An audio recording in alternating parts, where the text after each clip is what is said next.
Hey, Devin, at the end of the day, sanctions relief was the big sticking point. President Trump said Kim Jong-un wanted full sanctions relief in exchange for only partial denuclearization. The president said he pushed Kim Jong-un to go further. He wasn't willing to do so. So the president said in this case, he just had to walk away. Now, Devin, this may come as a surprise back at home, but it really is sort of classic art of the deal if you think about it. President Trump, as a negotiator, always says you have to be willing to walk away from a deal. And that's what he did in this case. Going forward, Devin, there is no clear roadmap. There is not a third summit set, President Trump said, but he said they parted ways on friendly terms. So, Devin, I wouldn't be surprised if we see these two leaders come together again for some summit in the future. But, Devin, it's going to get harder to do this full court press for these big summits if there aren't deliverables going forward. And I'm joined here in Washington by Bishop Garrison, the executive director of the Truman National Security Project, a Homeland Security advisor. Bishop, great to have you here. What does this mean for all of us and our national security? Kim still holds a pretty potent arsenal of nukes. Yeah, this is, well, thanks for having me. And this is the big question mark right now that we're concerned about. What you have here is a failed opportunity. This could have led potentially to something grander, but there was never really any tangible goals that were set. There was never any clear outcomes that the president and this administration were trying to accomplish. So what you have now potentially is a new form or a new round of tensions, not only between the United States and North Korea, but the United States and its allies against North Korea, and that includes South Korea. What does this mean for the safety of the South Korean people? What does it mean for our military abroad that are stationed in South Korea? Do you think things are more dangerous now? I think that this is a big question mark, and a part of that question mark means that there is some, we don't know what we don't know. It's still at this point. It's still very early. So could there be an opportunity to make headway here? It's not completely clear. Something that your colleague just said, the idea that this is the art of the deal and Trump is used to just standing up and walking away from deals. This is not some defunct real estate issue out in New Jersey where you're talking about some casino that's going under. This is actual global politics. And this had a result on the Asian markets this morning when they opened. It's going to have a result on Wall Street as well. These types of deals have lasting second, third tier impacts that we really need to be cognizant of. Meanwhile, the centrifuges are still spinning in North Korea. That arsenal of nukes is getting bigger. Jordan Phelps, it wasn't just nuclear weapons, but also human rights that President Trump was pressed about. He was also asked in that press conference earlier this morning about the death of American college student Otto Warmbier. Here was that exchange. Let's take a listen. I don't believe that he would have allowed that to happen. It just wasn't to his advantage to allow that to happen. Those prisons are rough. They're rough places, and bad things happened. But I really don't believe that he was, I don't believe he knew about it. Did he tell you that he did not, did Kim Jong-un tell you? He felt badly about it. I did speak to him. He felt very badly. He knew the case very well, but he knew it later. And, you know, you got a lot of people, a big country, a lot of people. And in those prisons and those camps, you have a lot of people. And some really bad things happened to Otto.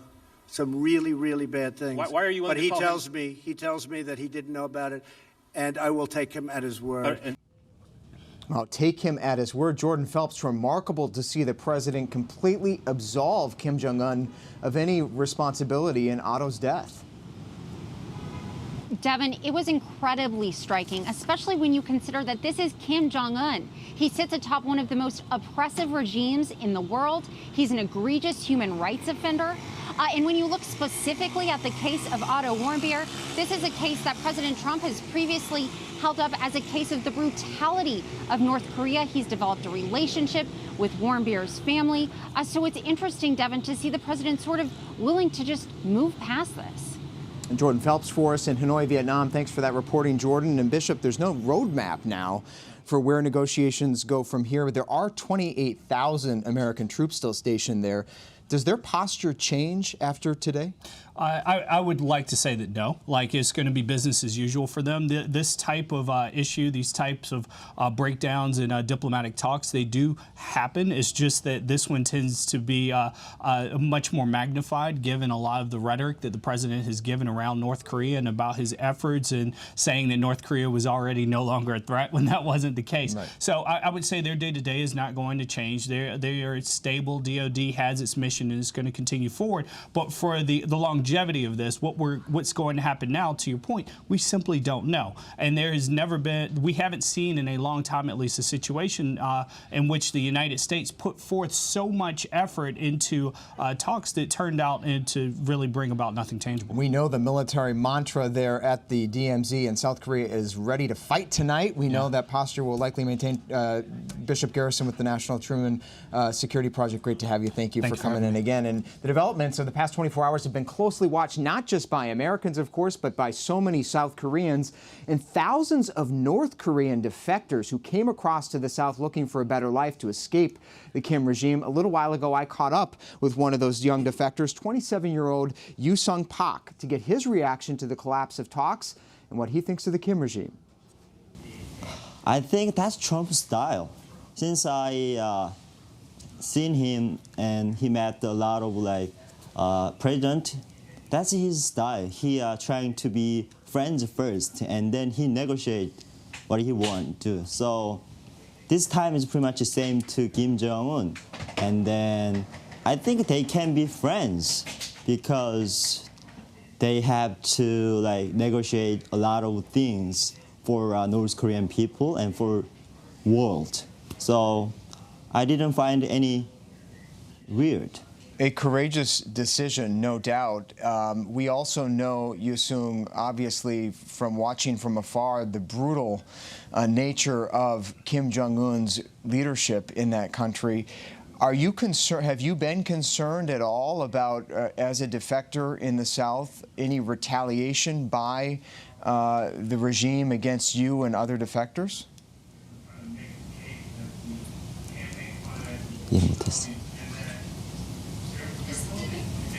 Oh yeah, when I came here first time, I couldn't show up the media camera, but now, as you know, there's over 3 million North Korea defectors in South Korea now. But can you imagine how many family living in North Korea, and Kim Jong-un or North Korea government, they cannot send them to the camp, everybody. So I think it's okay we express our experience about North Korea life. So I can do now.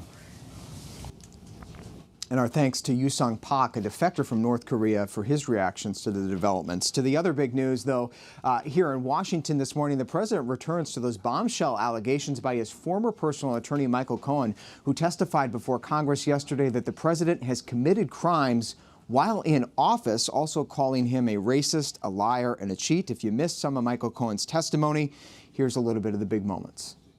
I am ashamed that I chose to take part in concealing Mr. Trump's illicit acts rather than listening to my own conscience. How many times did Mr. Trump ask you to threaten an individual or entity on his behalf? Quite a few times. 50 times? More. 100 times? More. 200 times? More. 500 times? Probably. He asked me to pay off an adult film star with whom he had an affair, and to lie about it to his wife, which I did. And lying to the First Lady is one of my biggest regrets. What did the president ask or suggest that you say about the payments or reimbursements? He was not knowledgeable of these reimbursements, and he wasn't knowledgeable of my actions. He asked you to say that. Yes, ma'am. To be clear, Mr. Trump knew of and directed the Trump-Moscow negotiations throughout the campaign and lied about it. He lied about it because he never expected to win. And I recall Don Jr. leaning over to his father and speaking in a low voice, which I could clearly hear, and saying, "The meeting is all set." And I remember Mr. Trump saying, "Okay, good, let me know." So many things I thought that he can do that are just great. And he can, and he is doing things that are great. But this destruction of our civility to one another is just, it's out of control. He's sending out the same message that he can do whatever he wants. This is his country. He's becoming an autocrat. The president called you a rat. We're better than that. We really are. And I'm hoping that all of us can get back to this democracy that we want and that we should be passing on to our children so that they can do better than what we did. And with more on this, I'm joined now by ABC's Deputy Political Director, Mary Alice Parks, on Capitol Hill. She covered the hearing yesterday. Mary Alice, great to see you. So the president this morning called this hearing shameful. He said it was a fake hearing.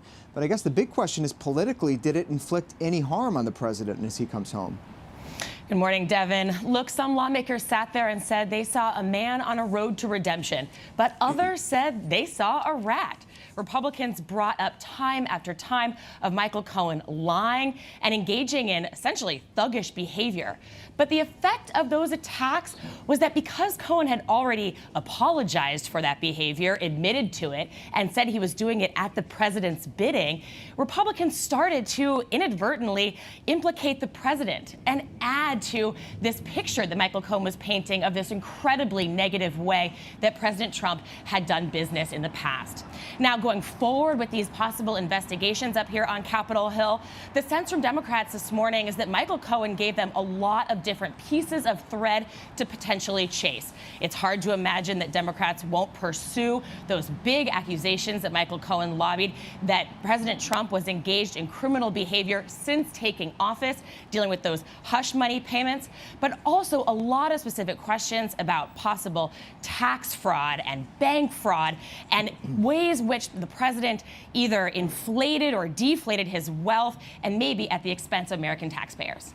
And for more on the legal liability and all this, joined now by our senior justice reporter, Jack Date. Jack, to pick up where Mary Alice left off, one of the headlines yesterday was that there are several Southern District of New York federal prosecutors investigating President Trump, his family, his business, aside from the special counsel. And this is going to go on for some time. Michael Cohen says there's real evidence there. That's right. So we first learned that Michael Cohen had implicated the president in crimes, and two specific crimes, campaign finance violations, those payments that he made to Stormy Daniels, really.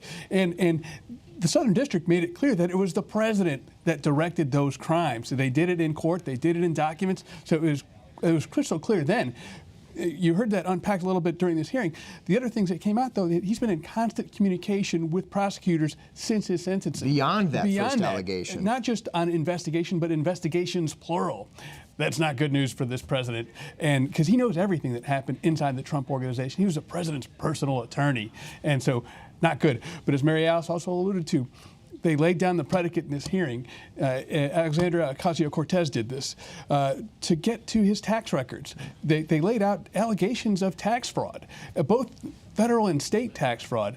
And what could be even more troubling than SDNY is if state investigators get into his taxes as well and find any evidence of the things that were alleged during this hearing. So set the stage for potentially seeing President Trump's tax returns. Front page news, though, as we just saw there, all these headlines of all the other investigations that are underway. Forget Russia. Right. And Mary Alice, Michael Cohen isn't even done up on Capitol Hill. He spent 2 days this week already testifying for hours before various committees that are investigating this politically. What's happening today? He's still there. Yes, he's back in front of the House Intelligence Committee today. We're expecting it to be another long day of questioning for Michael Cohen behind closed doors. You'll remember, this is one of those committees that Michael Cohen admitted to lying to in the past. He says that he lied about just how long the Trump team was pursuing a possible Moscow Trump Tower. He'd originally said they stopped those negotiations early in the campaign, but now admits they pursued a possible Trump Tower in Moscow just months before Election Day. Just a tsunami of news headlines down here in Washington. Mary Alice Parks, great to have you. Thanks for that. Jack Date, thank you for your reporting. Diane Macedo, the big headline we didn't talk about down here is your birthday. Happy birthday, and back to you. I've got spies working for us, I see here. Thanks so much, Devin. Thanks to you for the birthday wishes and also for all the great coverage of the many things going on in Washington this morning, and thanks to all our correspondents as well. But of course, we do have some other headlines to get to this morning. Flood warnings are still in effect in California after some heavy rains there and potentially more heavy rain on the way. Will Carr is covering that story for us. Will, what's the latest on the ground there? It's looking like quite a bit of damage. Yeah, good morning, Diane. Happy birthday. The latest on the ground here is that you can't even see the ground. As you walk along, there are a number of towns in Sonoma County, right in the heart of wine country here, that are just completely surrounded by water. Towns have turned into islands. This is the furthest that we could get and actually give you a live transmission, because as you get closer to the Russian River, you have basically no cell service. There's a town, Guerneville, where about 4,000 people had to evacuate. That town is now a complete island. We actually have a crew that is stuck inside the town. There's one street there that doesn't have water. They're stuck with about a dozen people, including a sheriff's deputy there. They are safe, but they simply have to wait for all the water to recede. We're told that could take another 24 hours. This entire area got more than 20 inches of rain in just 2 days. Think about that. That is a ton of rain. It's an area that is prone to flooding, but they have typically not seen this much rain so quickly. So you have things like this. Like I said, we're right in the heart of wine country. That is a farm-to-table restaurant. You have bars, you have restaurants. I see an ice cream shop right there. Everything is flooded out here. As you go inside, you have water. You got to step up on the sidewalk. You have water inside of these businesses that's about 2 to 3 feet high. So this has really strangled life and work as they know it here. And we're expecting more rain this weekend. So the Russian River crested just above 45 feet last night, but more rain on the way, Diane. All right, disappointing news for the area, I'm sure. Wishing them all a speedy recovery. Will, thank you. And thanks for the birthday wishes as well. And now let's find out what the rest of the country can expect as far as the weather forecast is concerned. Ginger Z has our forecast for us. Ginger? Hi, Diane. Thank you. You know, I haven't given you the baby gift yet, so I figured this might work. No? You don't like it? Oh, no.